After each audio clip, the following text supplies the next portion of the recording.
Bueno, mis queridos amigos, encantado de saludarlos nuevamente en esta segunda clase del Diplomado de la Sociedad Centroamericana del Caribe de Hipertensión, Colegio Panamericano Endotelio y la Academia Latinoamericana de Lipidología y Riesgo Cardiovascular, patrocinado con un grant irrestricto e incondicional de Laboratorios Novartis.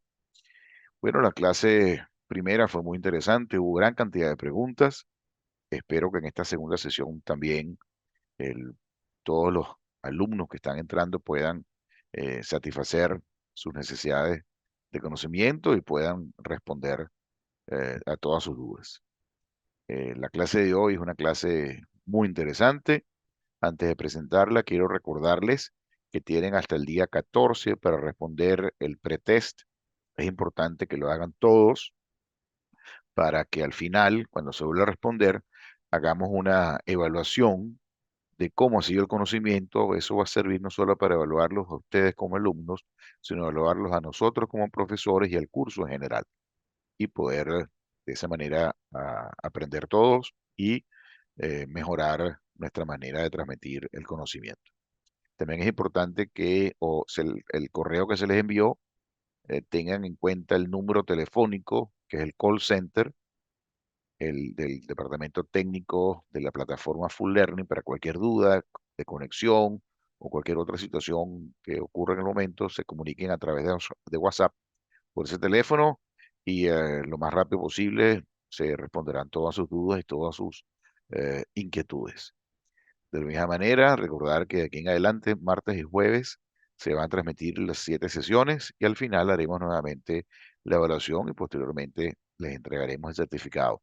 Para lo cual es importante que asistan al menos al 80% de las clases y que respondan por lo menos el 75% de las preguntas. Sin más preámbulos y sin más anuncios parroquiales, vamos a presentar a los profesores de hoy.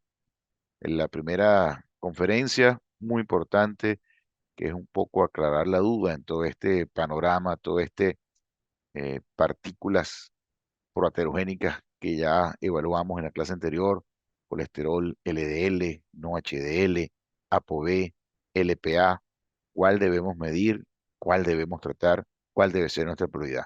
Para ello, el profesor, el doctor Fernando Wyss, de Guatemala, expresidente de la Sociedad Interamericana de Cardiología, expresidente de nuestra sociedad anfitriona, la Sociedad Centroamericana del Caribe de Hipertensión y Riesgo Cardiovascular.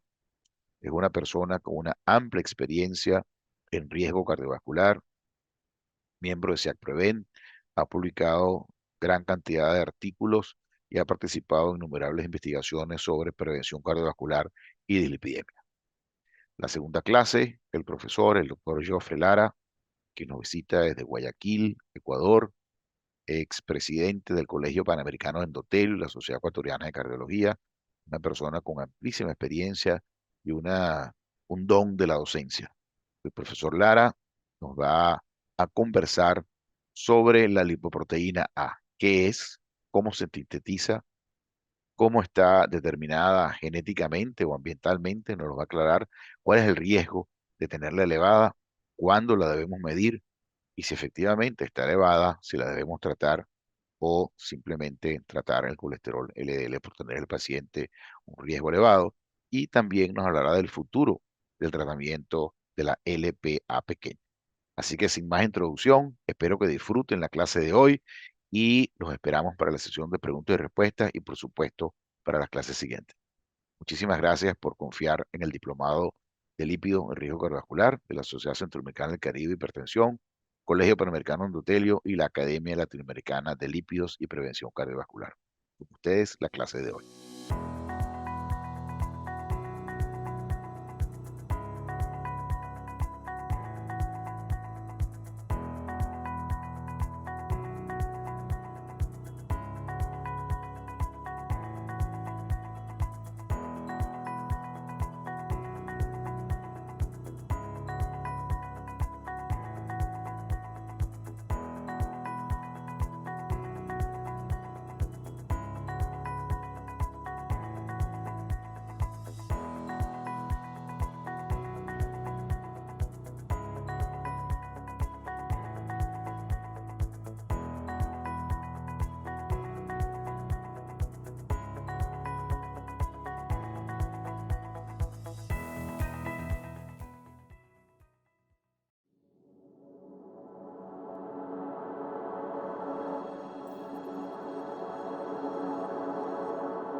In the past 60 seconds, approximately 34 people worldwide with atherosclerotic cardiovascular disease, or ASCVD, have died from a myocardial infarction or stroke. Cardiovascular disease is the leading cause of death worldwide, accounting for 18 million deaths per year, with deaths estimated to rise to 24 million a year by 2030. ASCVD, such as ischemic heart disease or stroke in particular, continues to be the leading cause of cardiovascular disease morbidity and mortality. Elevated LDL-C is the most readily modifiable cause of ASCVD from the population health perspective, because long-term elevated LDL-C may lead to the progression of atherosclerotic plaques. The liver regulates LDL-C levels by the expression of LDL receptors, which are able to bind with and clear LDL particles from the bloodstream. However, in many, this mechanism may not be enough to maintain ideal LDL-C levels. Consistent long-term lowering of LDL-C is needed to halt the progression of atherosclerosis and prevent cardiovascular events such as myocardial infarctions and strokes. Despite the availability of effective LDL-C lowering drugs, approximately 80% of patients with established ASCVD continue to fall short of achieving and maintaining guideline-recommended LDL-C goals, highlighting the need for new management strategies, including patient education on the importance of adherence, optimization of testing, and utilization of appropriate therapies.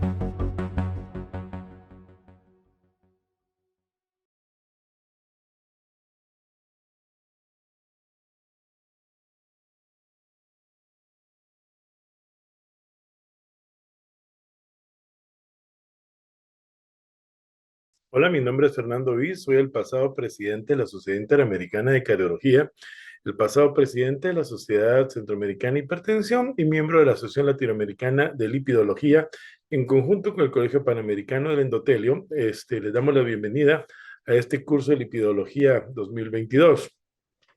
A mí me tocó hablar básicamente el día de hoy de tres conceptos muy importantes. El primero, que debemos de tratar, LDL, HDL o no HDL colesterol. Uno, establecer las metas de valor de gol a tratar. Y lo otro es muy importante definir durante cuánto tiempo nosotros vamos a tratar la enfermedad. Cosas que se vuelven muy importantes para el buen entender de por qué nuestros pacientes aún están teniendo eventos cardiovasculares a largo plazo que probablemente comprometan su futuro cardiovascular. Voy a agregar dentro del punto a tratar la variable de ApoB, porque creo que es muy importante entender en dónde estamos parados, qué es lo que sabemos, pero qué es realmente lo que nosotros en la actualidad estamos logrando con esto.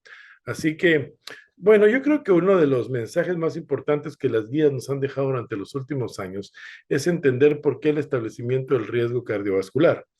El cálculo del riesgo se vuelve importante para poder establecer las terapéuticas futuras a largo plazo que nosotros vamos a establecer. Así que aquellos pacientes que van del moderado riesgo al alto riesgo cardiovascular son pacientes que probablemente van a necesitar la intervención terapéutica durante el resto de su vida, ya que la gran mayoría de ellos tienen daño órgano blanco o enfermedad cardiovascular previamente establecida.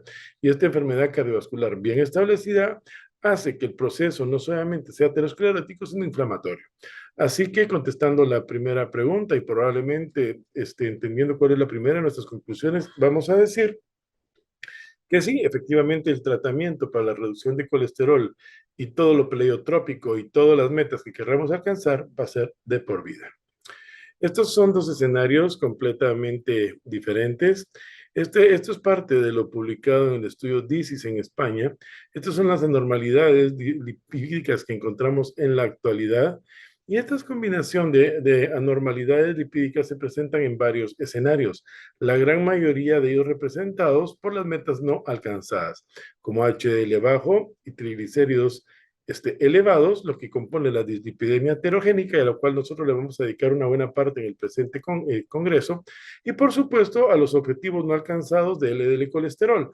Recordarán ustedes entonces que los objetivos no alcanzados de LDL colesterol básicamente van a estar relacionados al riesgo cardiovascular de la diabetes de la paciente o al aparecimiento de diabetes mellitus como marcador subrogado de este riesgo. Así pues, que la gran mayoría de pacientes diabéticos no se encuentran en metas de colesterol LDL, y aunque este estudio fue publicado hace un poquito más de 10 años, es muy importante entender que las poblaciones no objetivo, es muy importante, lo repito, que las poblaciones no objetivo están en pacientes diabéticos por allá más del 50% de las veces, y aquellos pacientes isquémicos sin comportamiento de diabetes probablemente estén aún más por arriba del 50%, alcanzando incluso un 60% de descontrol. Así que el riesgo cardiovascular de estos pacientes en este escenario se iguala. Así que la pregunta primera que vamos a responder el día de hoy ¿es ApoB, es colesterol no HDL o es LDL? ¿Cuál es el marcador ideal del riesgo? Todos los marcadores son iguales en riesgo. ¿En todos debemos de alcanzar las metas terapéuticas? ¿O será que ya es momento de dejar la teoría de LDL céntrica para empezar a navegar en otros escenarios?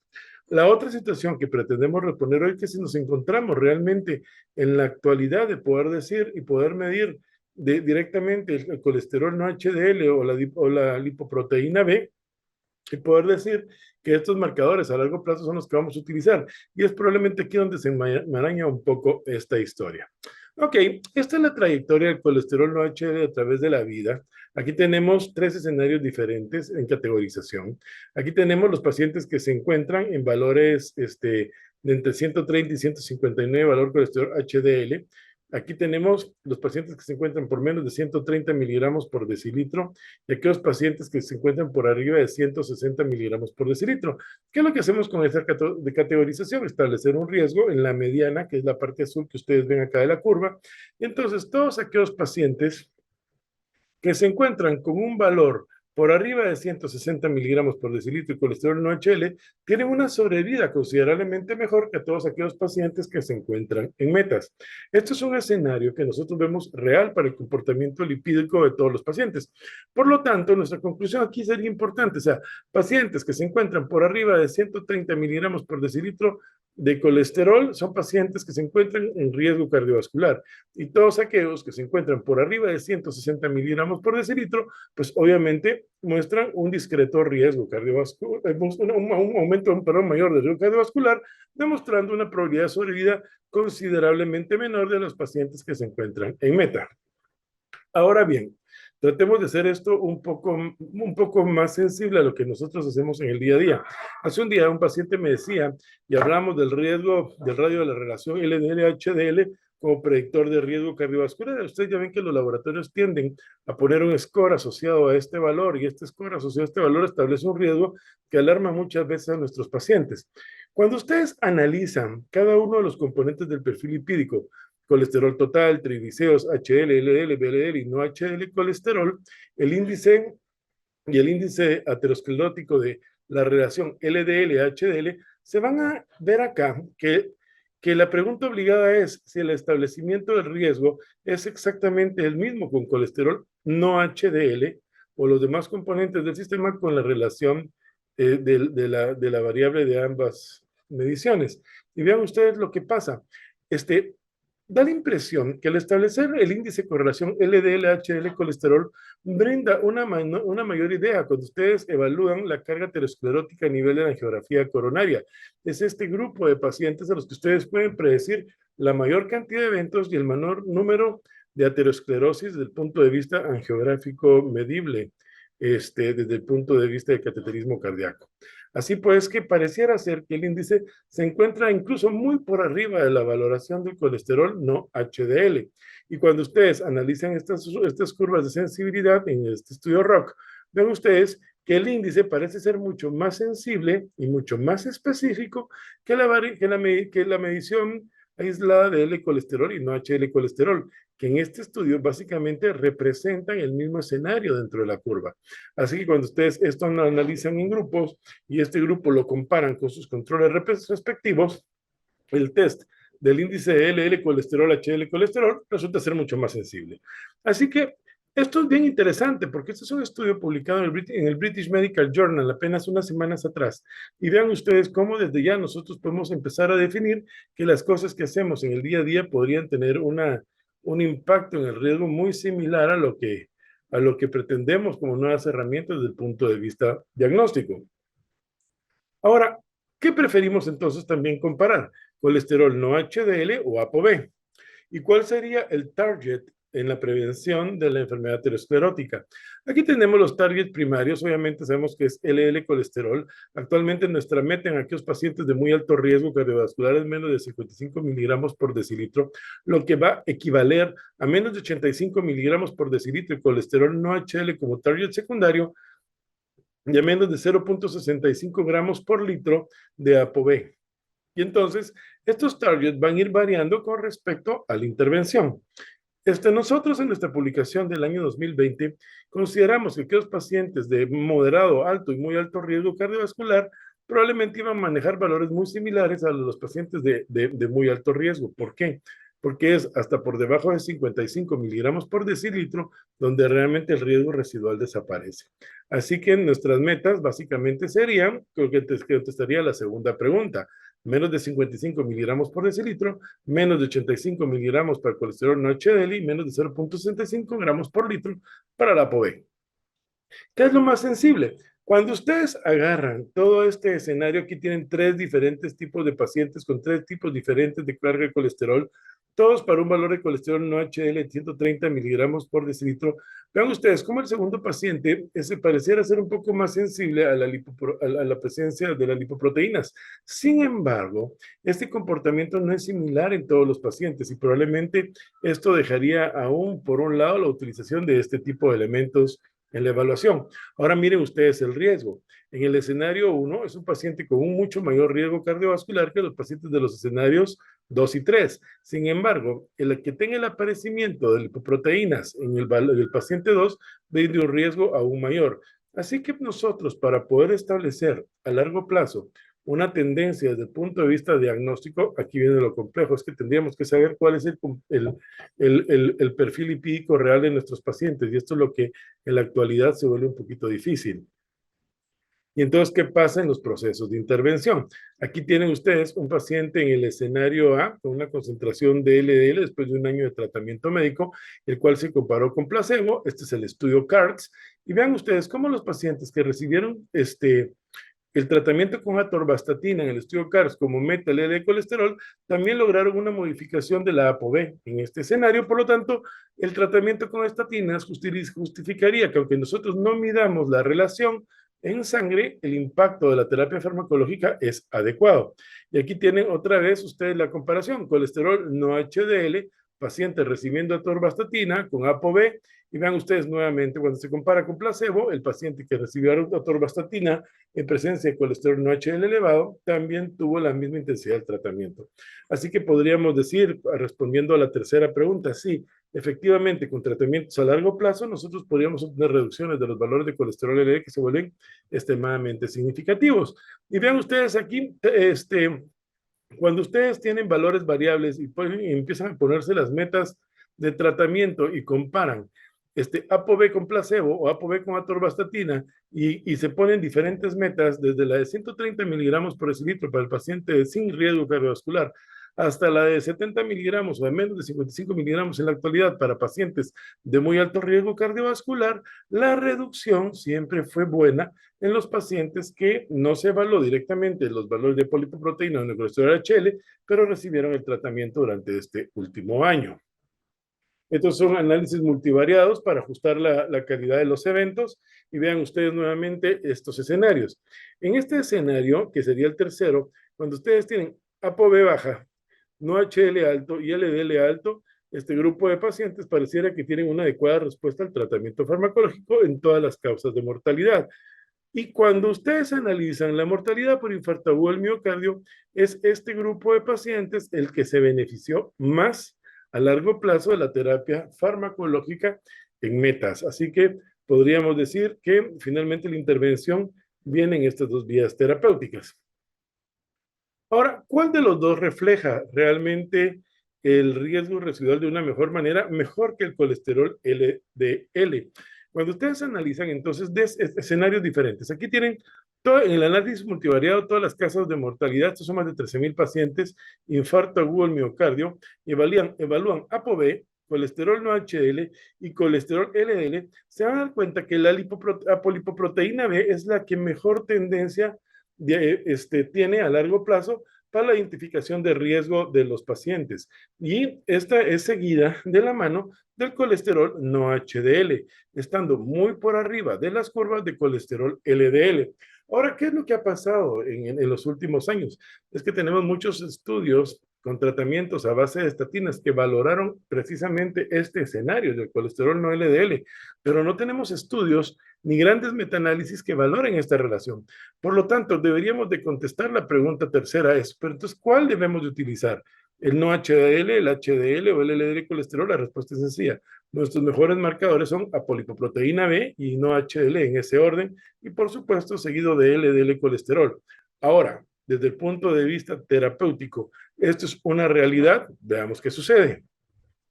Aquí tienen ustedes nuevamente toda la causa de mortalidad, la intervención en ApoB, LDL, colesterol, y nuevamente a favor de la intervención en ambos escenarios, ApoB y LDL, porque la terapia farmacológica invade los dos.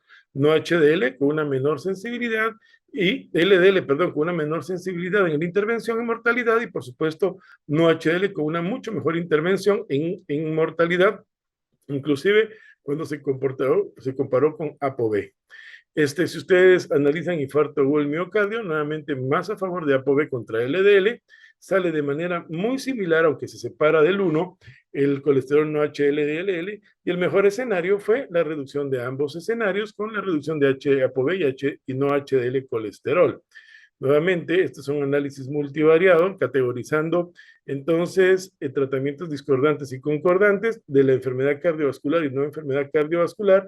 Y cuando ustedes analizan la enfermedad no cardiovascular comparada con la mortalidad no cardiovascular, la intervención en reducción de ApoB, LDL, no HDL, LDL y ApoB, no HDL, fue a mejorar la intervención del grupo de pacientes que se veían afectados en este escenario. Pero nuevamente lo mismo, en enfermedades con enfermedad aterosclerótica bien establecida y conocida, el impacto en la reducción de ApoB, HDL y colesterol, tanto en mortalidad como infarto agudo miocardio, fue a favor de ambos escenarios. Ahora, sale la pregunta, ¿por qué el colesterol no HDL reemplaza realmente en el manejo de la dislipidemia al LDL? Bueno, digamos, porque cuando uno analiza estos grandes metaanálisis, hay cosas muy importantes que debemos de entender. Tenemos la suficiente data para entender que la intervención es buena, pero que los datos todavía deben tener mejor precisión y deben estar hechos más adecuadamente. Por lo tanto, esto es una verdad parcial. Así que necesitaríamos más grandes metaanálisis para poder decir que esto en realidad es verdad. Y la otra es que hay que abordar algunos otros escenarios, como qué pasa con los triglicéridos, cómo interpretar realmente el colesterol HDL, la medición de si es fácil medir ApoB o no es fácil medir la ApoB. Entonces, como todos estos escenarios todavía no los tenemos muy claros, son falsos, y por eso es que la teoría LDL céntrica no se ha podido mover de ahí. ¿Cuáles fueron nuestras recomendaciones desde la Sociedad Interamericana de Cardiología? Pues categorizar a los pacientes en el riesgo, aquellos pacientes de alto riesgo cardiovascular y dos metas.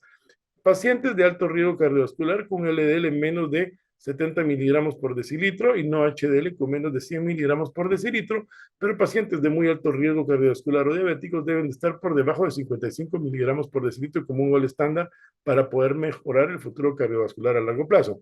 Los pacientes con riesgo intermedio por debajo de 100 y por debajo de 130, y los pacientes de bajo riesgo por debajo de 130 y de 160, y estas son nuestras recomendaciones vertidas en los últimos años. Esto es un editorial que yo tuve la oportunidad de hacer para Jack en Español y cuáles serían los mensajes a largo plazo que nosotros vamos a dar. Lamentablemente, todas nuestras teorías siguen siendo LDL céntrica y aunque esto, tenemos en la actualidad valores objetivos para esto y para los otros parcialmente ciertos, sabemos que la terapia estatínica básicamente va en 3 vías de estandarización para estatinas de alta, moderada y baja intensidad según el riesgo cardiovascular que ustedes establecieron. Por lo tanto, el ensayo bioquímico debe ser muy bueno para poder establecer este tipo de valores. Ahora bien, en aquellos pacientes con LDL por mayor de 160 miligramos por decilitro, aquí ya el riesgo sí lo determinó el LDL, porque eso es lo que al momento sabemos en medicina basada en la evidencia.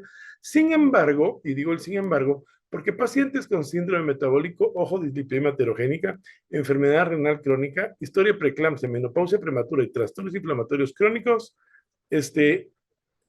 probablemente el riesgo no solamente lo brinda el LDL, sino el proceso inflamatorio. El proceso inflamatorio obviamente está ubicado todo lo demás.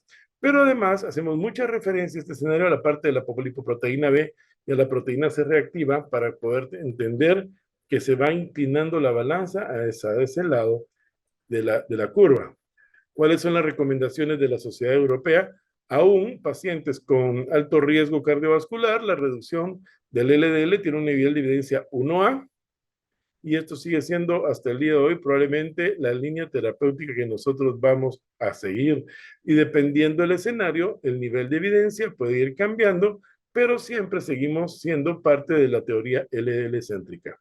Las recomendaciones, dependiendo del riesgo, es que si no tenemos el score de riesgo previamente bien calculado y el nivel de evidencia es 1C, probablemente nuestras intervenciones van a ser pobres. Así que, si ustedes se dan cuenta, ninguna de las guías todavía tienen un nivel de evidencia adecuado para considerar no HDL o lipoproteínas o apolipolipoproteínas como medición de riesgo y target terapéuticos en riesgo. Y aquellos que la recomiendan tienen un nivel de evidencia 2AC, lo cual lo aleja mucho todavía de llegar a procesos de intervención claros. Así que el cálculo del riesgo cardiovascular mínimamente íntimamente relacionado al valor del score que calcularon, al proceso de prevención primaria o secundaria y al nivel de LDL basal que ustedes van a llevar a metaterapéutica. Ahora bien, ya hablamos que las estatinas van a lograr una adecuada intervención desde el punto de vista farmacológico de este grupo de pacientes. Pero, ¿qué pasa en aquellos pacientes con dislipidemia aterogénica? Vean ustedes que al agregar un segundo fármaco a la terapéutica, agreguemos fibratos o ácidos omega 3, o niacina, cualquiera de lo que ustedes quieran agregar. Yo me quedaría en el escenario con los fibratos. Vean ustedes que para colesterol no HDL logra una reducción que puede llegar hasta el 16% del valor basal que considerado inicial en el momento del inicio terapéutico.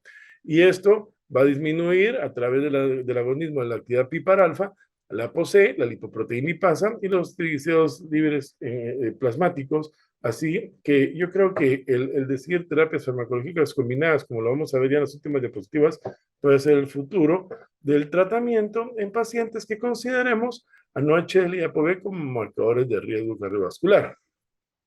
¿Cuál será la utilidad clínica entonces a largo plazo de estos medicamentos o de estas variables lipídicas?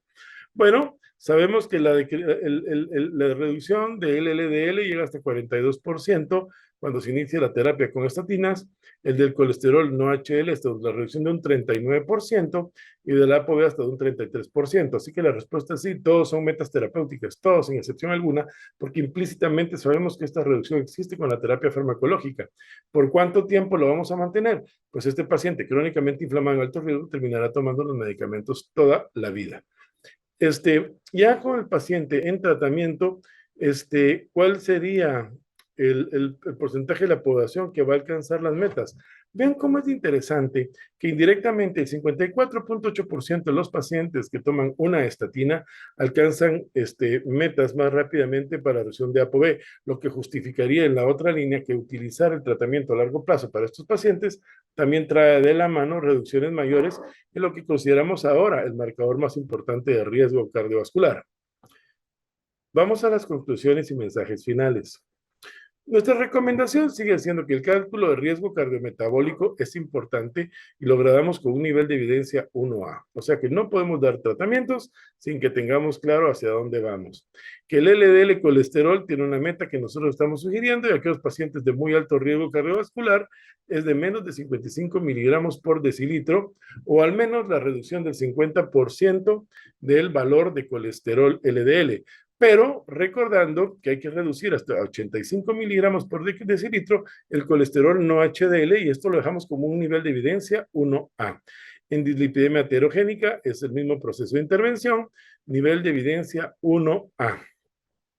Y para el cálculo del riesgo cardiovascular y las estrategias diagnósticas, el colesterol no HDL como meta única subrogado por la ApoB tiene un nivel de evidencia 1B. Así que es muy importante entender que cuando nosotros estamos accesando al riesgo, estamos midiendo de una manera indirecta el nivel de ApoB. Por lo tanto, estos pacientes de mucho riesgo tienen que tener la ApoB elevada, nivel de evidencia 1B. ¿Cuál es el escenario entonces en la combinación de estos diferentes paradigmas? Tenemos valores muy discordantes. ¿Quiénes no incrementan el riesgo de mortalidad? Los que tienen elevado el LDL, pero baja la no HDL y la ApoB. Pacientes con LDL aislado no tienen un riesgo cardiovascular mayor del que ya presentan por valor de LDL. Aquellos pacientes con LDL bajos aumentan, pero que tienen no HDL alto y ApoB, aumentan hasta un 21% el riesgo de mortalidad y hasta un 78% el riesgo de infarto agudo del miocardio. Ojo con este paciente, porque que ustedes tengan LDL normal no quiere decir que el no HDL o el ApoB sean normales. Y cuando ustedes tienen LDL bajo, no HDL alto aisladamente o ApoB alto aisladamente, el aumento de la mortalidad va hasta el 23%, el infarto agudo del miocardio hasta el 23%. Así que, por favor, es obligado, en la medida de lo posible, obtener los valores de colesterol no HDL o ApoB. Vamos a la pregunta de las estatinas. ¿Hay que mantener el tratamiento con valores de LDL normal? Pues si nosotros no tenemos la manera adecuada de medir colesterol no HDL o LDL, yo les diría que sí. Porque bueno, el no HL se podría calcular, pero la ApoB obligadamente hay que medirla, y es de aquí donde puede estar el tropezón del momento terapéutico. Así que si nosotros creemos que el mantener la terapia puede reducir estos valores de riesgo, pues la respuesta obligada es que sí, lo debemos de hacer. Vamos nuevamente a nuestras recomendaciones. En aquellos pacientes con al menos riesgo moderado en adelante, obviamente la monoterapia con estatinas tiene un nivel de evidencia 1A, así que se la vamos a dar a todos los pacientes. En la combinación con ezetimiba, son aquellos pacientes en que las metas no se logran alcanzar, y esto con las dosis de estatinas de alta intensidad es muy difícil que no se logre, o aquellos pacientes intolerantes que requieren una reducción añadida y que el ezetimiba pueda asociarse para evitar los efectos secundarios. Fenofibratos en prevención primaria o secundaria, niveles de evidencia muy diferentes, 2AB, 2BC, todavía hay mucha opinión del experto, pero en prevención realmente de pacientes de alto riesgo, la combinación en dislipidemia heterogénica podría ser útil. Esto pues habrá que seguirlo viendo después del estudio Prominent. Quién sabe si todo esto que digamos todavía sea una verdad a medias. Ok, pero ¿qué es el impacto a largo plazo de lo que nosotros estamos evaluando? Aquí tienen ustedes la concentración de dos tratamientos, el del combinado con rosuvastatina y ácido fenofíbrico, y el ácido fenofíbrico solo. Vean ustedes cómo la reducción en los valores de la concentración de valores lipídicos son muy importantes durante los primeros días de utilización. ¿Qué es lo que se obtiene? Un incremento en la combinación de la terapia farmacológica. Aquellos pacientes que llegan incluso a combinaciones muy chicas de 10-135 miligramos alcanzan un aumento del colesterol HDL que es significativo, una reducción de los triglicéridos que es significativo, una reducción del L de colesterol que es mucho más significativa, pero vean ustedes el impacto en colesterol no HDL y ApoB. Este impacto en colesterol no HDL y ApoB también es muy bueno, y logra reducciones que vienen de la mano. Así que a dosis de 10 y de 20, de 10, 135 y 20, 135 para ambos escenarios, es aún en reducciones mucho más significativas que las que vemos en LDL colesterol. Así que yo creo que la terapia combinada aquí tiene buenos resultados a largo plazo y nos muestra cosas importantes hacia dónde vamos a ir caminando. Y las reducciones medias en el cambio de la línea basal desde la primera hasta la última visita hizo que esta terapéutica se hiciera sostenida a lo largo del tiempo. Así que, pues, yo creo que esta pregunta, luego de estos 2 años de tratamiento, esta pregunta de si por cuánto tiempo, es que sigue siendo para toda la vida, y le hemos contestado los últimos 20 años de la misma manera. Riesgo residual. ¿Qué concluimos nosotros con doctor Ponte y todo el grupo del Task Force de riesgo residual? concluimos que los goals para el tratamiento son LDL y no HL colesterol y todos aquellos pacientes que contienen lipoproteínas de tipo ApoB de acuerdo al riesgo cardiovascular y que nuestras herramientas vienen desde la monoterapia con estatinas hasta las combinaciones con PCSK9 o lo que ustedes quieran utilizar. Así que pacientes siguen teniendo altas tasas de eventos cardiovasculares simplemente porque siguen teniendo metas no claras de control de lipoproteínas. Así que yo les quiero dar las gracias por haberme prestado su tiempo y seguramente vamos a entrar un poco más adelante a la discusión.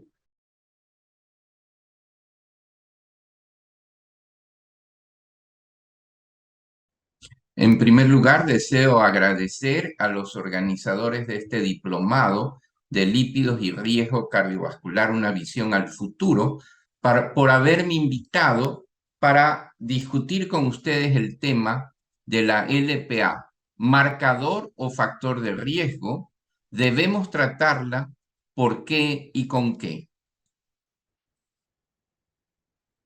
Los objetivos de esta presentación son, primero, revisar la estructura de la LPA, segundo, los métodos de medición, indicaciones para su dosaje, su correlación con los distintos grupos étnicos, tercero, evaluar el papel de la LPA en el desarrollo del proceso aterosclerótico y sus desenlaces clínicos, así como también su papel en la progresión de la estenosis valvular aórtica y revisar las estrategias de tratamiento en pacientes con niveles de LP altos y riesgo cardiovascular intermedio y elevado. Para iniciar, quisiera ver cuál es la estructura de la LPA. La LPA tiene similitudes con otras dos moléculas, con la LDL y con el plasminógeno. La lipoproteína A, que los americanos llaman la Lp(a), tiene un tercio de su estructura proteica, un tercio de su estructura lipídica y un tercio en su estructura de carbohidratos. Las similitudes con la LDL es que tiene la ApoB100, que es la lipoproteína aterogénica, y su similitud con el plasminógeno es que el plasminógeno tiene un dominio de proteínas que se entrelazan entre sí y forman estructuras helicoidales y que se llaman kringles. ¿Por qué kringles? Porque se parece a este dulce escandinavo que tiene esa forma helicoidal entrelazada. El plasminógeno tiene 5 kringles, del kringle 1 al kringle 5, en tanto que la LPA no tiene los kringle 1 a 3, sino que tiene el kringle 5 como una sola copia, un dominio de proteasa de serina, y esto es lo importante, tiene varios kringle 4, y esos kringle 4 tienen distintos tipos que va del 1 al 10 y pueden haber varias copias de estos kringle 4 que hacen que las isoformas de la LPA puedan ser variables. Para ver más en contexto la complejidad de esta lipoproteína, ustedes observen que la LPA tiene la apolipoproteína B100, los fosfolípidos oxidados y estos kringles. Y aquí tienen el kringle 4 tipo 2, que es el más frecuente y el más importante. Y en la forma de kringle 4 tipo 9, se une por puentes de disulfuro a la ApoB100 de la molécula lipoproteica. Entonces, ahora sí podemos entender la complejidad de esta lipoproteína. ¿Cuáles son los mecanismos patogénicos de la LPA? Los mecanismos patogénicos de la LPA son a través de mediadores proinflamatorios.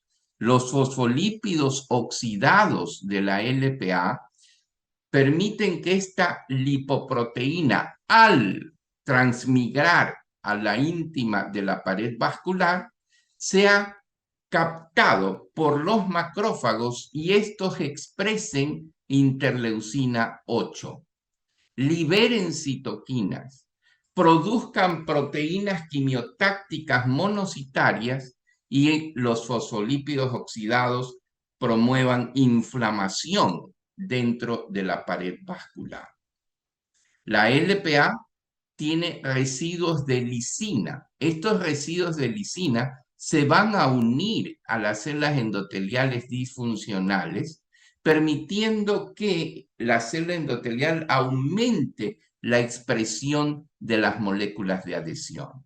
Permite la proliferación de las células musculares lisas y la LPA tiene una gran afinidad por los proteoglicanos de la matriz y que permiten que se fije a la matriz extracelular de la íntima de las células endoteliales. Al ser captada por los macrófagos, permite o aumenta la formación de células espumosas del núcleo necrótico y calcificación celular. Adicionalmente, al tener similitud con el plasminógeno, compite con este, disminuye la activación de plasminógeno, disminuye la degradación de fibrina, aumenta la expresión del PAI-1 y aumenta la reactividad plaquetaria.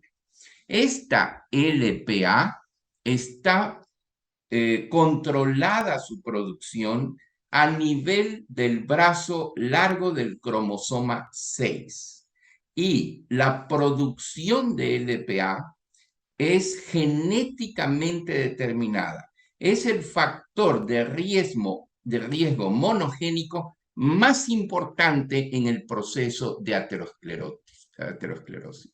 Y esto está genéticamente determinado de manera que no hay interferencia con el estilo de vida y con la alimentación en las concentraciones plasmáticas de LPA.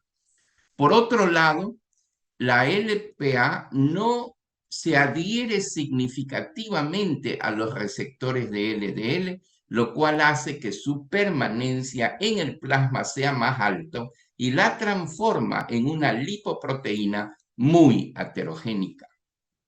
Habíamos visto nosotros que hay muchas isoformas de LPA que vienen dado por el número o copias de Kringle, sobre todo Kringle 4 tipo 2.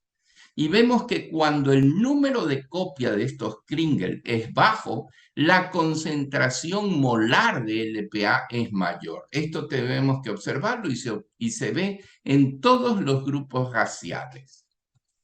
Ahora, ¿qué tan frecuente es la elevación de la LPA? Este es un estudio en Estados Unidos, evaluando 530,000 personas y haciendo una extrapolación a la población mundial.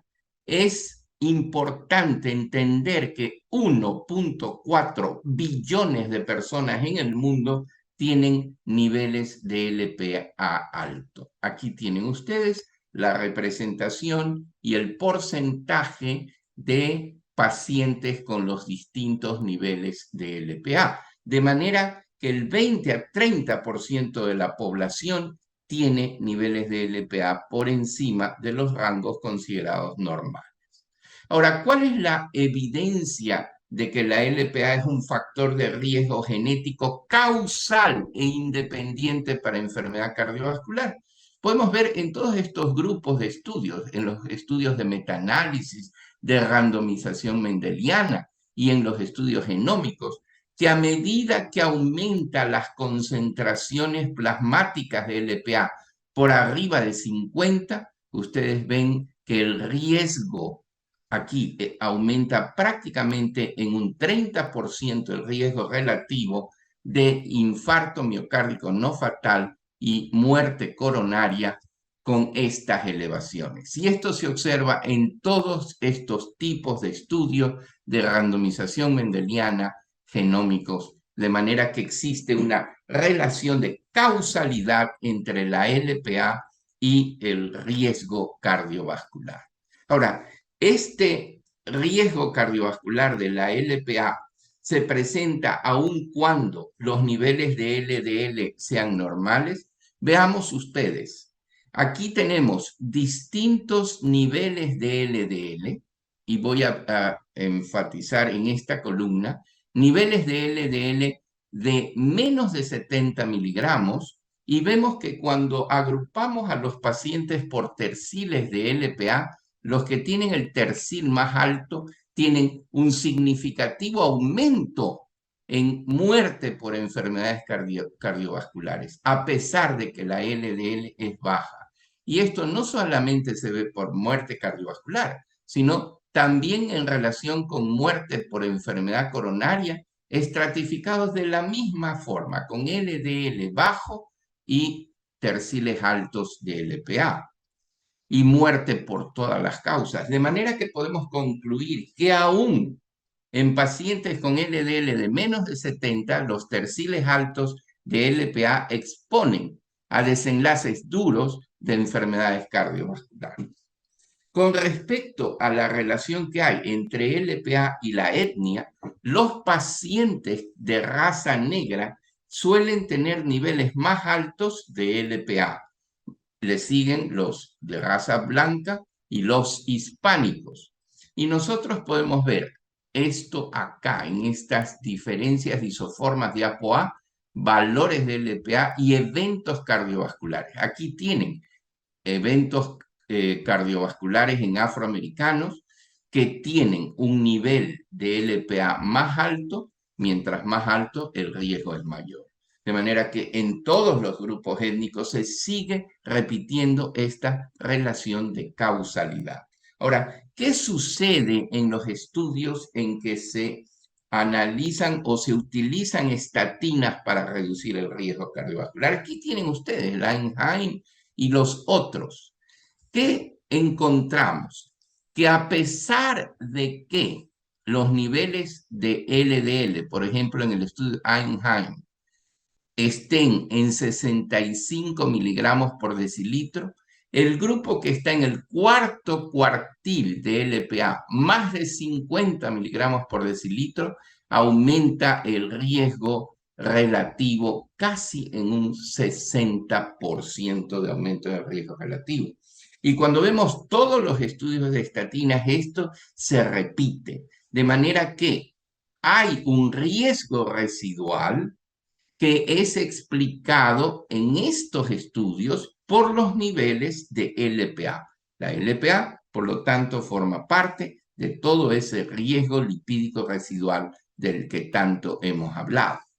Ahora, ¿qué efecto tienen las estatinas con respecto a los componentes de la LPA? Que son los fosfolípidos oxidados del ApoB, que es característico de la estructura de la LPA, y también con los niveles de LPA. La atorvastatina, a todas sus dosis y todas las estatinas, no reducen los niveles de LPA ni de sus fosfolípidos asociados a su ApoB100. De manera que las estatinas incluso aumentan los niveles de LPA. Y cuando nosotros queremos hacer una estratificación de riesgo, aquí tenemos un estratificador de riesgo, el Reynolds, y ustedes ven que en ese grupo de pacientes con riesgo intermedio, riesgo de eventos cardiovasculares a 10 años entre 15 a 20%, cuando los niveles de LPA están elevados, el riesgo cardiovascular aumenta de manera tal que en los pacientes de riesgo intermedio con esta estratificación del score de riesgo de Reynolds, intermedio en donde existe un riesgo de 15 a 30% de eventos cardiovasculares, los pacientes con riesgo intermedio, cuando se les mide la LPA, aquellos que tienen niveles de LPA elevados pueden ser reclasificados a un grupo de alto riesgo, en tanto que aquellos que tienen niveles de LPA bajos pueden ser reclasificados a un grupo de riesgo más bajo. Importancia adicional en la medición de la LPA. Vamos ahora a analizar en esta position statement último de la Sociedad Europea de Cardiología, cuál es el rol o el factor de riesgo que tiene la LPA en la progresión de la estenosis valvular aórtica calcificada. Y vemos que en los estudios observacionales existe una fuerte asociación entre niveles altos de LPA y estenosis aórtica. Vemos la relación de LPA, sus fosfolípidos oxidados y la autotaxina, que ya veremos posteriormente qué representa, su relación con la progresión de la estenosis valvular aórtica calcificada. Y vemos que aquellos pacientes que están en el tercil más alto, más de 58 miligramos por decilitro, la progresión o la tasa de progresión de la estenosis aórtica valorada por el cambio de la velocidad pico en metros por segundo y por año es mayor que en aquellos que tienen niveles más bajos. Y lo mismo sucede cuando medimos los niveles de fosfolípidos oxidados asociados a la ApoB100. De manera que hay una relación de causalidad con progresión. Y cuando vemos la relación de LPA, fosfolípidos oxidados y autotaxina con la progresión de la estenosis, vemos que los que tienen el tercil más alto de LPA tienen la posibilidad de una sobrevida libre de eventos más bajo. Y esto sucede con los niveles de LPA y con los niveles de fosfolípidos oxidados. Y cuando vemos la relación entre estos niveles de LPA con la progresión de la estenosis, vemos que a medida que los niveles plasmáticos de LPA aumentan, la velocidad de progresión aumenta, igual que con los niveles de fosfolípidos oxidados. Y esta gráfica resume todo lo que hemos dicho. ¿Y qué es la autotaxina que había ofrecido comentar? Cuando los fosfolípidos oxidados entran en la parte de la estructura de la válvula, los fosfolípidos oxidados van a formar la lisofosfatidilcolina. Y la autotaxina transforma la lisofosfatidilcolina en ácido lisofosfatídico, que es altamente proinflamatorio y que activa genes que promueven mineralización, osificación de la válvula aórtica. ¿Qué relación hay entre LPA y diabetes mellitus tipo 2? Esto es una cosa extraña y no existe una explicación por el momento. Aquellos pacientes que tienen niveles de LPA bajos van a tener una mayor probabilidad de desarrollar diabetes mellitus tipo 2. Es una relación inversa que es importante conocer, no se conoce la causa. ¿Y qué dice en este position statement la Sociedad Europea de Aterosclerosis? ¿Qué es lo que dice? Que a medida que los niveles de LPA aumenta, existe una asociación causal y continua con enfermedad aterosclerótica cardiovascular. Que la LPA es un nuevo factor de riesgo para estenosis valvular aórtica, que no es un factor de riesgo para trombosis venosa profunda y que niveles muy bajos de LPA se asocian con diabetes tipo 2. ¿Y qué recomienda esta sociedad europea?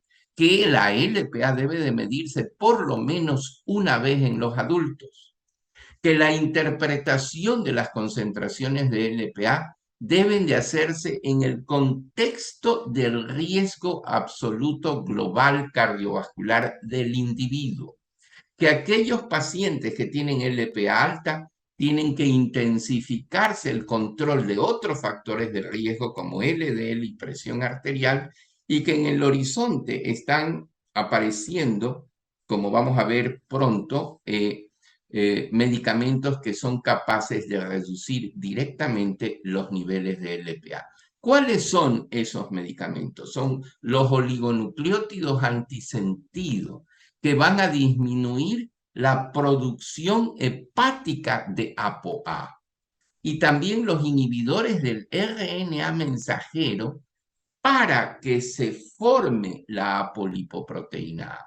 Estos estudios están en fase clínica 2 y 3 y veremos cuáles son los resultados en un futuro. Sabemos que existe la asociación, pero será importante ver si la reducción de la LPA se acompaña de reducción de eventos. ¿Y qué dicen las guías europeas? Las guías europeas ponen a la LPA como una indicación clase 2A que debe, para que se mida por lo menos una vez en la vida de una persona adulta, para identificar aquellos pacientes que tienen niveles muy altos de LPA, que tienen un riesgo de enfermedad aterosclerótica importante. Eso 2A. Y también como 2A, en pacientes seleccionados con historia familiar de enfermedad cardiovascular prematura y para reclasificación del riesgo cardiovascular en aquellos pacientes que tienen un riesgo moderado en los estratificadores de riesgo.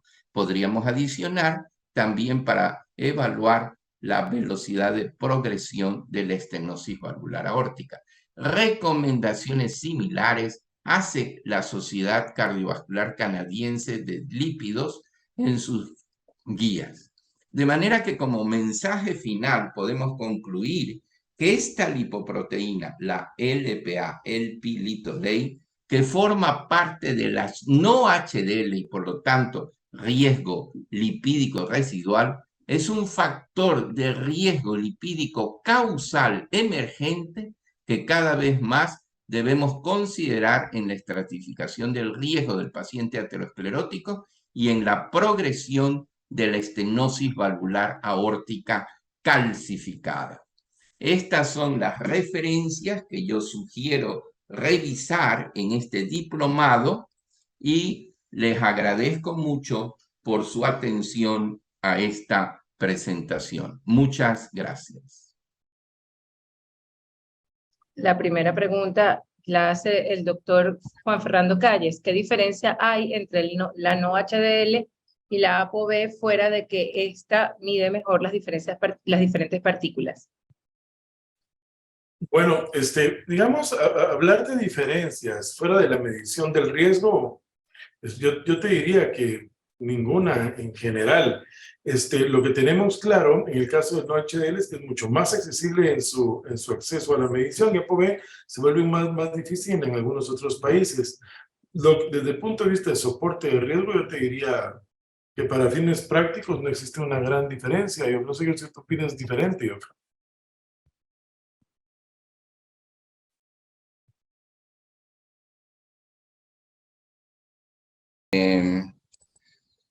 Miren, el punto está en que hay que ir a la base de la interpretación, ¿no es verdad?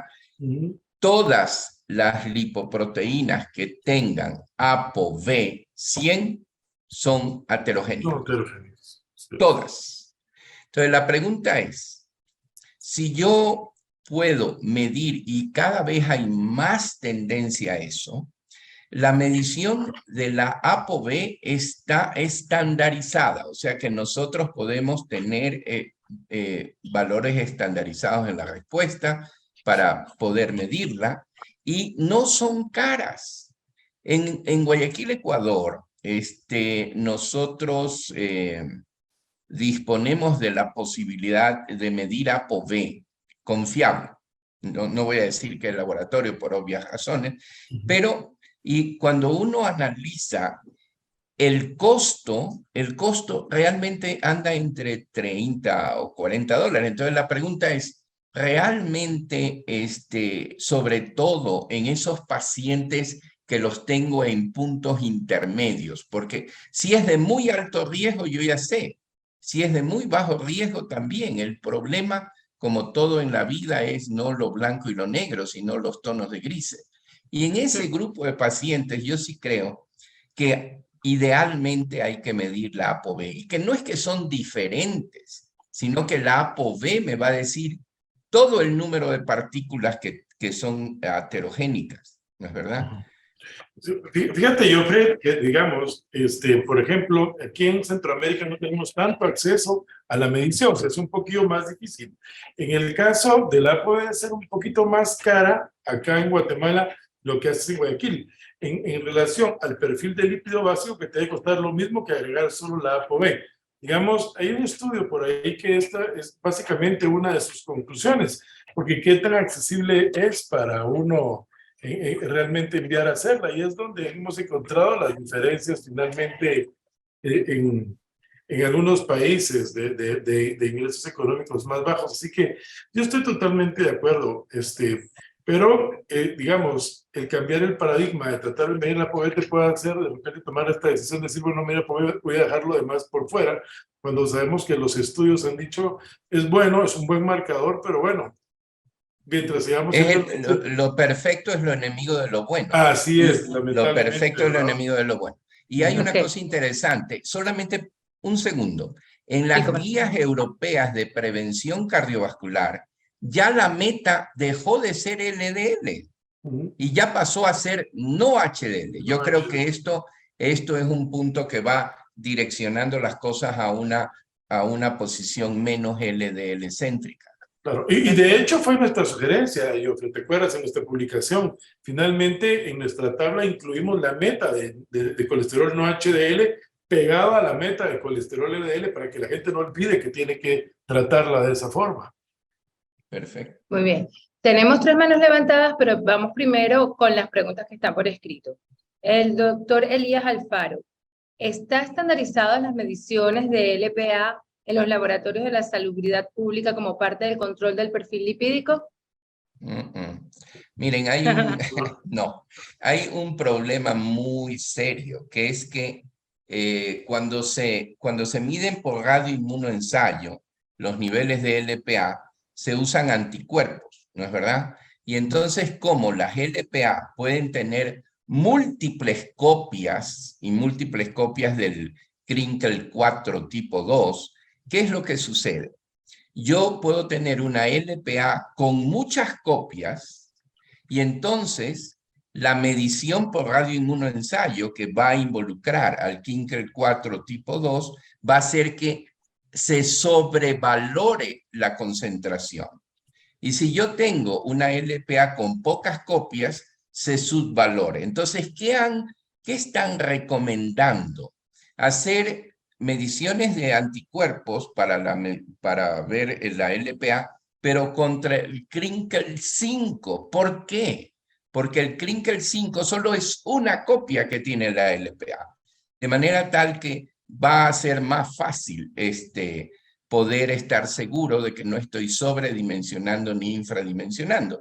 Y fíjate, Fernando, ¿te acuerdas en la última reunión europea de cardiología en Barcelona? Estaban midiendo masivamente los niveles de LPA. Masivamente, ¿ya? Y el otro punto que quiero aprovechar para decir, el punto de corte. ¿Cuál es el punto de corte?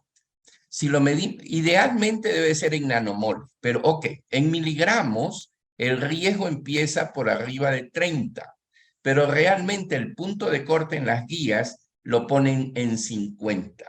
Y si lo queremos medir como nanomoles es entre 100 y 125. Pero queda mucho camino por andar. La LPA es una apasionante lipoproteína, difícil de entender, compleja, y está siendo un desafío en cardiología. Pero lo importante es ver en el horizonte que su rol hay que tenerlo en mente. El 20 a 30% de la población mundial tiene LPA elevado. Muy bien. El doctor Morales Villegas le dice que su charla fue excelente, doctor Lara, y le dice solo una observación. No podemos hablar de causalidad en tanto no existe la prueba de oro. Reducir la LPA reduce proporcionalmente el riesgo de MACE, opinión. A ver, Enrique, en primer lugar, te saludo a la distancia, mi querido amigo. Y definitivamente, mira, tú ves que todas las guías hablan de una relación de causalidad. pero siendo tan académico como tú lo eres, Enrique, hasta que no haya una demostración de que la reducción de la LPA reduce eventos, estamos todavía en un punto intermedio. Sin embargo, dada lo que tú viste, Enrique, de que aún con niveles bajos de LDL, los terciles altos de LPA llevan a desenlaces cardiovasculares, yo mantengo la palabra causalidad y acepto la crítica de la limitación por no tener una prueba, un estudio de prueba que me diga que la reducción reduce eventos. Te agradezco mucho, Enrique, y te agradezco por tu libro de cardiodiabetología que me hiciste llegar. La doctora Sime Reyes, ¿qué métodos de medición hay para medir LPA? Están usando bastante los estudios de radioinmunoensayo, como les decía, y estos estudios de radioinmunoensayo tienen estos problemas y hay un video que sacan ahora de la Sociedad Europea de Bioquímicos en donde está tratando de utilizar contra el Krinkel 5 para tener menos variabilidad de los productos. Hay mucha tela que cortar, incluso en su medición hay dificultades. No sé si tú tengas alguna información adicional, Fernando. Ninguna diferente, yo al contrario. De hecho, tú lo habías comentado ya inicialmente y la estandarización va a variar de país a país y tener un laboratorio sumamente confiable con la estandarización va a ser muy complejo, ¿no? Me gustaría saber qué conclusión saca el SYNLAB de todos los estudios de LPA que hicieron en la reunión de la Sociedad Europea, porque yo me lo medí, no sé si tú te lo mediste, No, pero las la cola filas era eran terrible. larguísimas, las filas. Sería interesante ver dentro de los cardiólogos cómo está la LPA. Hay alguien que no está identificado y pregunta, durante la explicación comentaron que el tratamiento con estatinas podría elevar las LPA. ¿Es recomendable o posible modificar la terapéutica de cada paciente de acuerdo a este dato, midiendo esta prueba de LPA? A ver, primero, las estatinas no bajan la LPA y las puedes subir. Los inhibidores de la PCSK9 pueden reducir hasta en un 20 a 30% los niveles de LPA. Pero la posición actual es, si usted tiene un paciente con LPA alta, lo que tiene que hacer es ser mucho más estricto con las metas de los otros factores de riesgo. Por ahora. Es decir, lleve su LDL más bajo, controle estrictamente su presión arterial, controle bien el peso y toda la disregulación del metabolismo de la glucosa. Y ya veremos con los oligonucleótidos antisentido o los anti-RNA, cuando ya se vean los resultados de estos estudios clínicos, primero veremos qué tan eficientes son para reducir la LPA y después vendrán los estudios para ver qué tanto se reducirán los eventos. Yo creo que con la LPA estamos un poco como estábamos con la LDL hace algún tiempo atrás. Okay. Bueno, la otra cosa yo no sé tú qué piensas, que alguna otra situación que también se queda fuera de muchos escenarios es la aféresis, ¿no? Hacer la aféresis de lipoproteínas.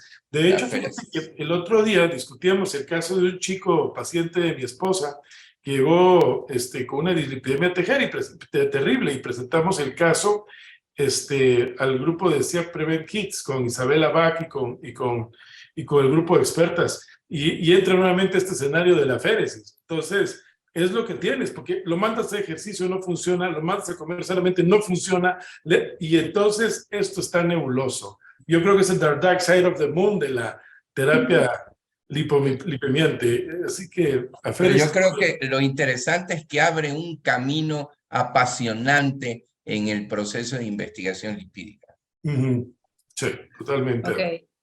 También pregunta, el día de hoy, ¿cómo trataríamos a un paciente con LPA aumentada y LDL normal en meta según su riesgo?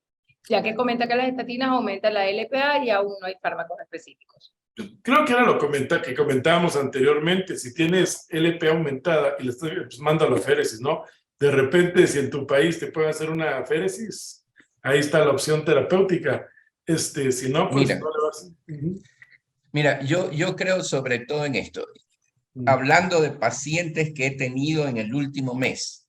Señor de 55 años que 10 años atrás tuvo un evento coronario que requirió intervención percutánea. Controlada su LDL, óptimamente controlada, presión arterial. Regresa 15 años más tarde, progresión de la enfermedad. Niveles de de LPA de 150 miligramos por decilitro. Hijo de él, abuelo murió antes de los 55 años, hijo de él con hiperlipidemia severa y LPA de 130. Entonces la pregunta del millón es, o sea, yo me incliné y sin evidencia, tengo que aceptar que sin evidencia, a proponer, porque aquí lo de la féresis está más difícil Todos mantenerla, lados. proponer la utilización de inhibidores de PCSK9.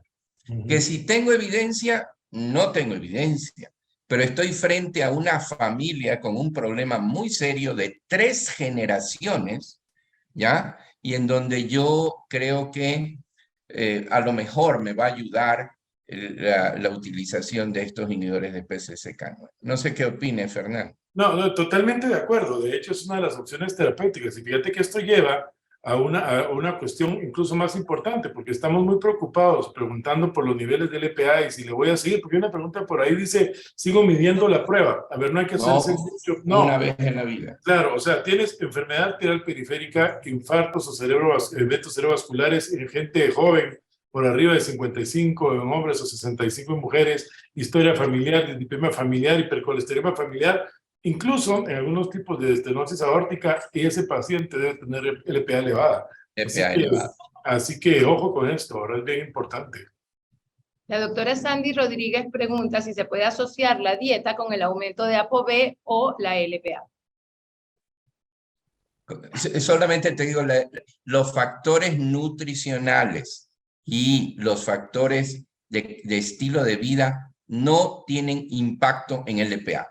La LPA está monogénicamente determinada, genéticamente determinada y no se modifica por esto. Ahora sí, el resto tú, Fernando. Sí, no, totalmente de acuerdo. La verdad que esto yo pienso, como tú dices bien, va a ser el escenario futuro en el que vamos a lidiar durante los siguientes años. Y el encontrar, fíjate que hoy comentaban en el chat incluso de la Asociación Guatemalteca de Cardiología sobre un resultado de HDL en 123 y justamente el paciente era un varón. Y entonces no le digo, todos van a repetir, pero ahí tienes otro escenario de un problema que se va a avecinar al futuro, ¿no? Y vas a encontrar niveles de HDL muy elevados en personas de riesgo. ¿Y qué les haces? Si todo lo demás ha fallado. Y es que no todas las HDL altas son beneficiosas. Claro. Hay HDLs que son tremendamente oxidativas, o sea, la HDL también es un poco impredecible porque sí, en términos generales la gran mayoría de ellas son cardioprotectoras, pero no necesariamente todas. Ok. Saludo, el doctor Miguel, no dice el apellido. Saludos de República Dominicana. ¿Cuál es el riesgo-beneficio del uso de por vida de estatinas en los pacientes? Oye, yo te voy a decir lo que dice el doctor Omar Alonso en Guatemala. El que toma una estatina vive más y mejor. Así de sencillo, el beneficio de por vida es indiscutible, ¿no? Creo que es el medicamento del siglo pasado y no lo dejas, porque la siguiente pregunta viene en mucha relación. O sea, tú no dejas una estatina para que baje el valor de colesterol LDL o para que la dejas por el proceso pleiotrópico, por el beneficio. Pacientes con valores de colesterol normal, estudio Júpiter, tuvieron un beneficio a largo plazo indiscutible, así que de plano lo dejas de por vida. Y hay una cosa interesante que hablamos de en muy alto riesgo, menos de 55, pero es que no hay ninguna evidencia que los niveles muy bajos sean peligrosos. Gracias. Eso es muy importante. Mira, en el estudio con Evolucumab se encontraron, yo tengo un paciente con 2 arterias coronarias tapadas, un hombre que fue muy fumador, y que tiene su LDL en 20. Y todo el mundo le dice, oye, Joffre está loco, te va a dar impotencia sexual, te vas a poner con Alzheimer, te va... A ver, no hay ninguna evidencia de que los niveles bajos de LDL representen un riesgo. Fíjate que acabas de tocar un tema extraordinario. Yo tuve una discusión con un amigo gastroenterólogo que tiene una placa, ¿no?, calcificada 4 años atrás en una angiotomografía con score de calcio 400, una placa del 40%. ¿Qué pasa ahora conmigo de cardiólogo? Decimos hacer un control, pasa un score de 400 a 740 y algo, y las placas calcificadas se mantienen más o menos de la misma forma. Él se asusta porque toma tratamiento para esto y el LDL está en 40 y dice, no, me bajó a 40, voy a poner la dosis un día sí, un día no, y entonces justamente esto sale la discusión, le decía, no tengas pena, o sea, cuando tú agarras un neonato y le ves estrías grasas en la aorta, en la autopsia, este chico manejaba 38 de LDL y ya tenía estrías grasas. Y en 40, Chris Allen decía, entre más bajo mejor. Y estábamos en 40 de LDL en aquella época, hace 18, 19 años. Fernando, y hay una cosa que tú acabas de tocar que me parece muy interesante.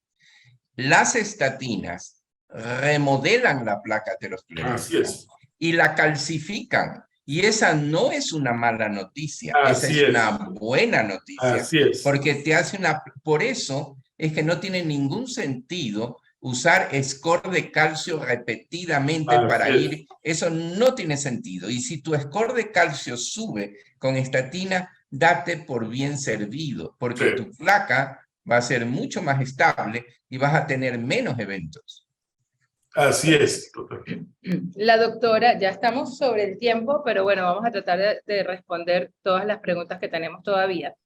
La doctora Mirja Gaspar dice, necesito saber si la relación de hipotiroidismo e hiperlipidemia, la medicación será de por vida, porque aquí en Dominicana le damos medicación, pero cuando vemos que está normal, solo nos mantenemos en vigilancia y la ApoB aquí es cara. A ver,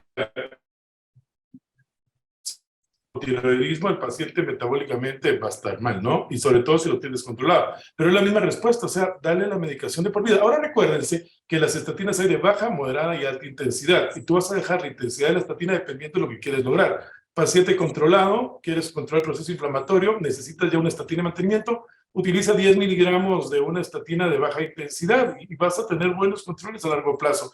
Hay que perderle el miedo a las estatinas. Las estatinas además siguen la regla del 6, con el incremento de 10 a 20, 40 o a 80. En el caso de estos, vas a tener reducciones de riesgo del 6%, reducciones del 6% del valor de LDL. Entonces yo creo que todo esto hay que manejarlo con esto. O sea, que perder el miedo a la estatina ya en este siglo es fundamental.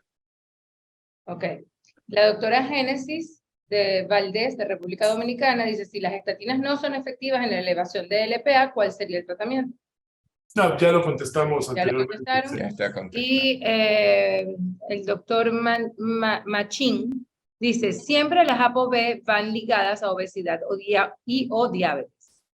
¿Cuál será la guía en países donde no hay inmunoturbimetría? Y 3, si el factor genético es importante y las estatinas no mejoran el riesgo, ¿cuál sería la conducta? Bueno, en relación a la ApoB, si se acuerdan, yo les mostré una diapositiva donde la reducción era implícita al tratamiento farmacológico. Si no la puedes medir y tú tienes al paciente bien medicado, asumes que existe una reducción en el caso de la ApoB. Si el factor es genético, a ver, el 75% de la producción de lípidos es por pura producción hepática. Así que genéticamente o no genéticamente tu cuerpo los va a producir. Y esa es la razón de por cuál lo prescribes con este tipo de medicamentos. Si la estatina no mejora el riesgo, no, la estatina sí mejora el riesgo. Lo que no puede ser que no te mejore, dependiendo de la dosis que utilices, el valor de LDL que vas a tratar.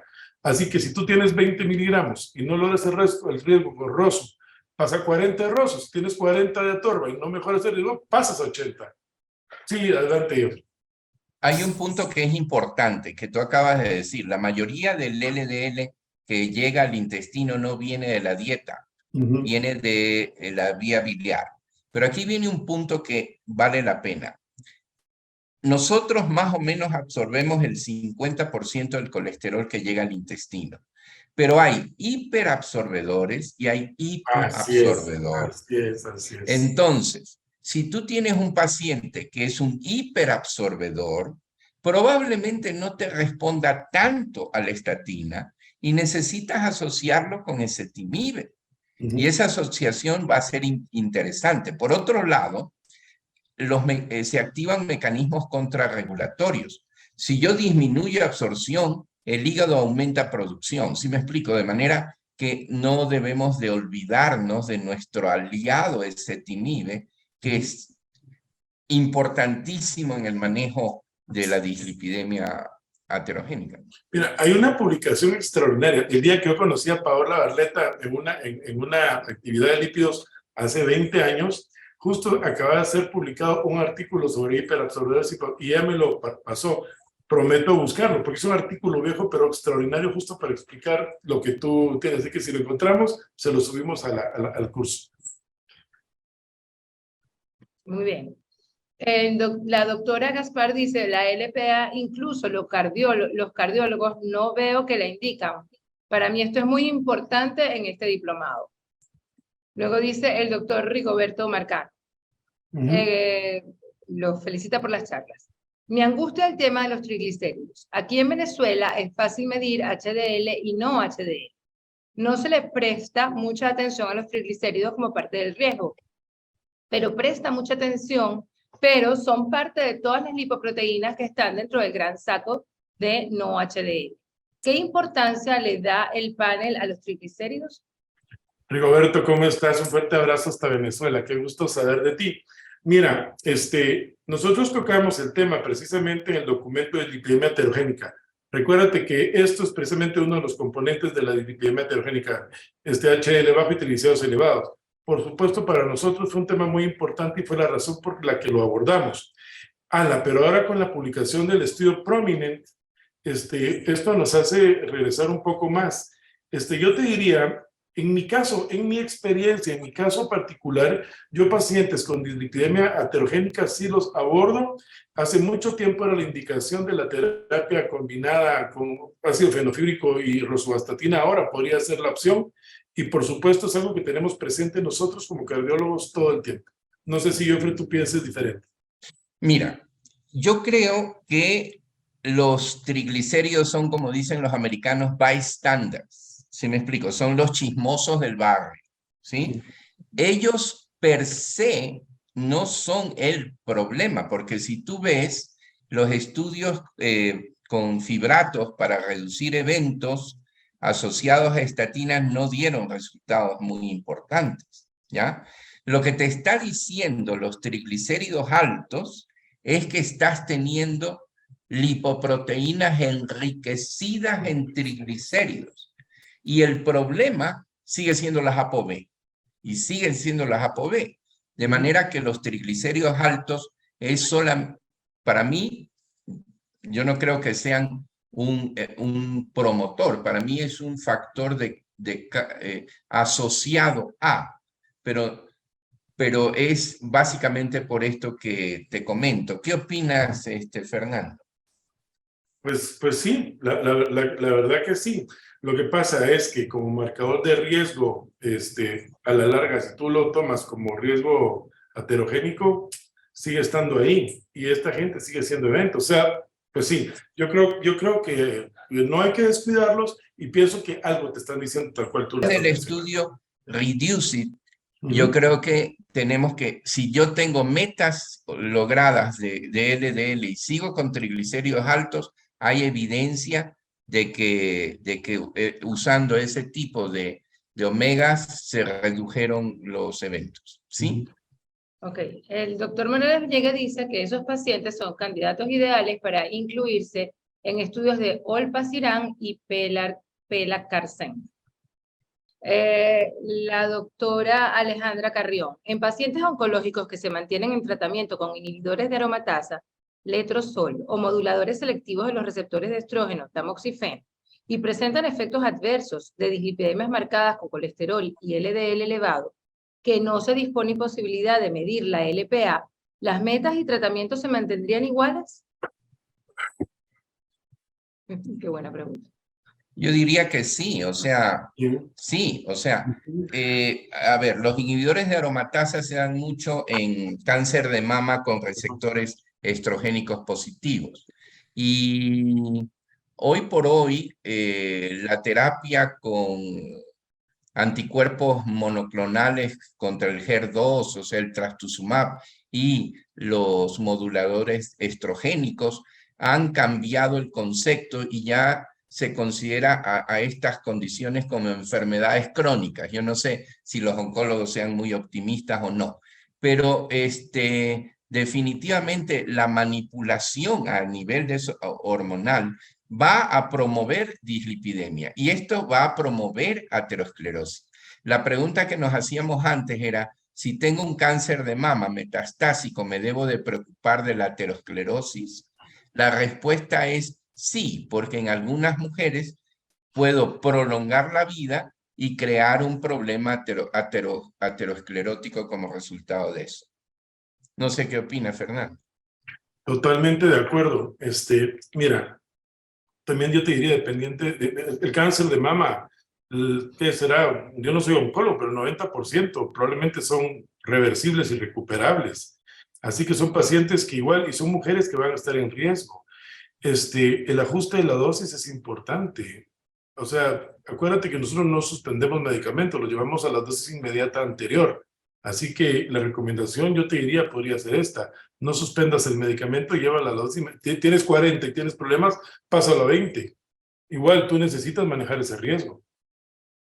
Las metas no cambian, ¿eh? Las metas siempre son las mismas. No porque yo tengo cáncer, la meta va a ser diferente.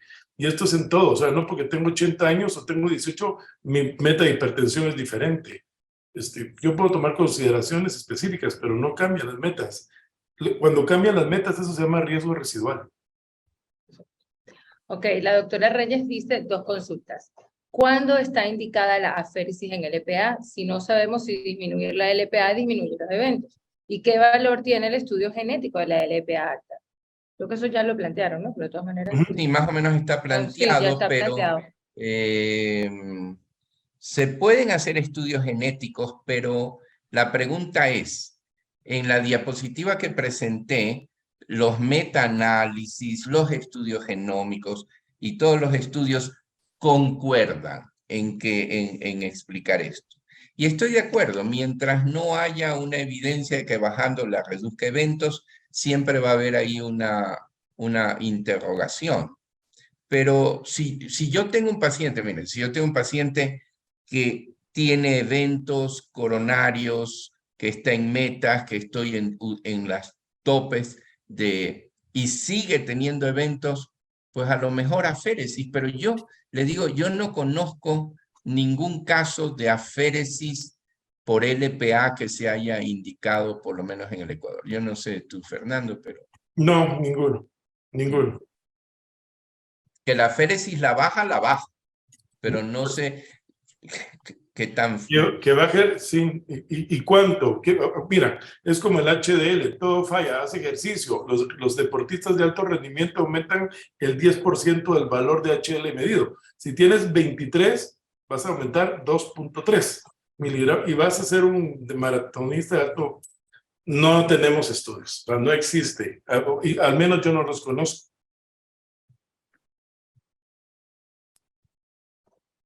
Ok. Seguimos con... ¿me escuchan bien? Yo, perfecto. Sí, muy bien. Ok. La doctora Marlene Núñez Rodríguez. Beneficio de por vida tanto por el beneficio pleiotrópico antiinflamatorio. No sé si eso es... Indiscutible, indiscutible. Ok. La doctora Matos Méndez, de República Dominicana. ¿Qué pasa con los pacientes que aún con dieta, uso de estatinas y ejercicio no mejoran los niveles de colesterol? No están haciendo bien la dieta, no están haciendo bien el ejercicio y no tienen una buena dosis de la estatina. Sí, es que es imposible. O asóciese timibe. Sí. Ok.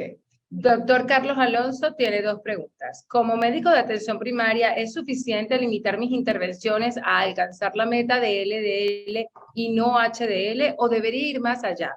y solicitar niveles de ApoB para alcanzar dichas metas. En el mundo Totalmente, real no. alcanza todas las metas que puedas. Ok. Y la segunda, ¿se pueden estimar o calcular los niveles de LPA a partir de una medición de los niveles de apolipoproteínas y los niveles de HDL, o es imperativo realizar la medición directa? Imperativo. No existe forma de calcularla, como se calculan los LDL. No, hay que medirlo. Y es una medición, créanme, muy compleja. Estuve viendo la conferencia esta de la Sociedad de Bioquímicos Europeos y es toda un dolor de cabeza. La LPA es voy a decir algo que a lo mejor es tan difícil de entender como la estructura de una mujer. No sé si me explico, o sea, no sé. Ok, el Estructura doctor Carlos mental. Mayorana. Dice, el doctor Carlos Mayorana, que tiene la mano levantada, no sé si quiere que le abramos el micrófono, doctor. Ah, no, ya lo quitó, no sé si quiere o no quiere. Pero dice, placa calcificada igual a placa estabilizada y cicatrizada. Lo pone como admiración. Y Así luego es. el doctor Morales Villegas dice, los triglicéridos son un buen ejemplo de que un biomarcador no siempre es un factor causal para enfermedad Totalmente cardiovascular. de acuerdo. Totalmente de acuerdo. No reduces el riesgo. Translate Timmy 20. Bueno, creo que 28 preguntas, todas respondidas. Los felicito, doctores. Inviten entonces ustedes mismos a la próxima clase, que es el próximo martes. Fernando, Jofe. No, por favor, tú, Fernando, tú. No, pues gracias, Jofe, por darme la oportunidad. Bueno, los esperamos la próxima semana a este curso de lípidos. Está preparado con todo nuestro corazón para ustedes, esperando que pues, podamos contribuir un poco a ir solucionando estas dudas. Así que vienen muy buenas cosas. Por favor, llenen el cuestionario inicial. Es vital que lo hagan como lo pidió Carlos. Bueno, Sí. y nos vemos la próxima semana. Un abrazo a Venezuela. Un abrazo y un gusto Ecuador, y un abrazo haber a toda compartido Latinoamérica. contigo. Igualmente, sí, es importante porque hay Gracias. solamente, de los 1.300 personas inscritas, hay solamente 337 que han hecho la evaluación previa de conocimientos. Y hay Entonces, que Hay que hacerla, hay que hacerla. Exactamente, exacto. Bueno, feliz noche.